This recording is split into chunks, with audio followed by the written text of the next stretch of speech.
ദീർഘവീക്ഷണമില്ലാതെ തിരുവഞ്ചൂർ രാധാകൃഷ്ണൻ നടപ്പിലാക്കിയ കോട്ടയത്തെ ആകാശപാതയാണ് പൊളിക്കേണ്ടി വരുന്നത്. നിയമസഭയിൽ തിരുവഞ്ചൂർ ഈ വിഷയം ഉന്നയിച്ചപ്പോൾ വസ്തുതകൾ നിരത്തിയായിരുന്നു മന്ത്രി കെ.ബി. ഗണേഷ് കുമാറിന്റെ മറുപടി. കോട്ടയം മണ്ഡലത്തിലെ വികസന മുരടിപ്പിന്റെ നേർക്കാഴ്ചയായി തുടരുകയാണ് ഈ ആകാശപാത. കോട്ടയത്തിന്റെ ഹൃദയഭാഗത്ത് 5 റോഡുകൾ വന്നു ചേരുന്ന സ്ഥലത്ത് മേൽപ്പാലം വേണമെന്ന് നാറ്റ്പാക്ക് പറഞ്ഞു. പക്ഷേ അവിടെ ഒരു സ്കൈ വാക്ക് കൊണ്ടുവരുന്നതിന് വേണ്ടിയുള്ള നടപടിയെടുത്തു. നിർമ്മാണം പാതി വഴിയിൽ നിൽക്കുന്ന ഇത് പ്രോജക്റ്റ് നമ്മുടെ സാംസ്കാരിക കേന്ദ്രമായ കോട്ടയത്തിൻ്റെ ഏറ്റവും സുപ്രധാനമായ സ്ഥലത്ത് സത്യം പറഞ്ഞാൽ ഈ സ്കൈ വാക്കിൻ്റെ പണി പൂർത്തീകരിക്കണം. അദ്ദേഹം പറഞ്ഞത് ശരിയാണ്. അതിൽ പോകുന്ന എല്ലാവരും ആലോചിക്കുക എന്താണ്, ഞാൻ ഈ ചുമതല ഏറ്റെടുക്കുന്നവരെ ഞാനും ധരിച്ചിരുന്നത് എറണാകുളത്ത് ഫിനാലേക്ക് വന്ന ഏതോ ഒരു കലാകാരൻ സ്ഥലത്തെ MLA ബന്ധം കൊണ്ട് ഉണ്ടാക്കി തന്നൊരു ശില്പമാണെന്നാണ് ഞാൻ കരുതിയത്. പക്ഷേ പിന്നീടാണ് എനിക്ക് മനസ്സിലായത് ഈ ചുമതല ഏറ്റപ്പോഴാണ് ഇതൊരു സ്കൈ വാക്കാണ് എന്ന് പറയുന്നത്.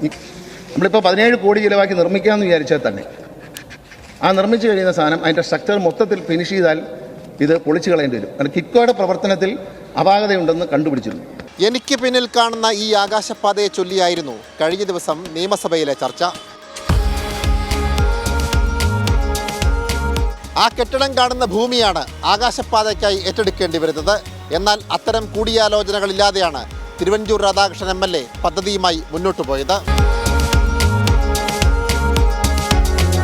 മറുവശത്ത് കേന്ദ്ര സർക്കാർ ഉടമസ്ഥയിലുള്ള പോസ്റ്റ് ഓഫീസ് ഭൂമിയാണ് ആകാശപാതയ്ക്കായി ഏറ്റെടുക്കേണ്ടത്. പദ്ധതിയുടെ ആരംഭത്തിൽ വാക്കാൽ ഉറപ്പ് കിട്ടിയിരുന്നുവെന്നാണ് തിരുവഞ്ചൂരിൻ്റെ ന്യായീകരണം.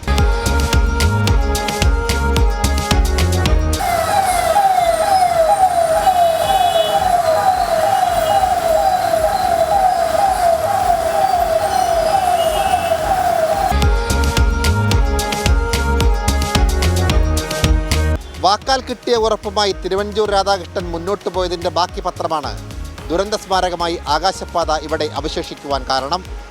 കാലപ്പഴക്കം മൂലം ആകാശപാത നിലംപതിക്കരുതെന്ന പ്രാർത്ഥനയിലാണ് കോട്ടയംകാർ. സാംജിത് ആർപ്പുക്കരയ്ക്കൊപ്പം സനോജ് സുരേന്ദ്രൻ, കൈരളി ന്യൂസ്, കോട്ടയം.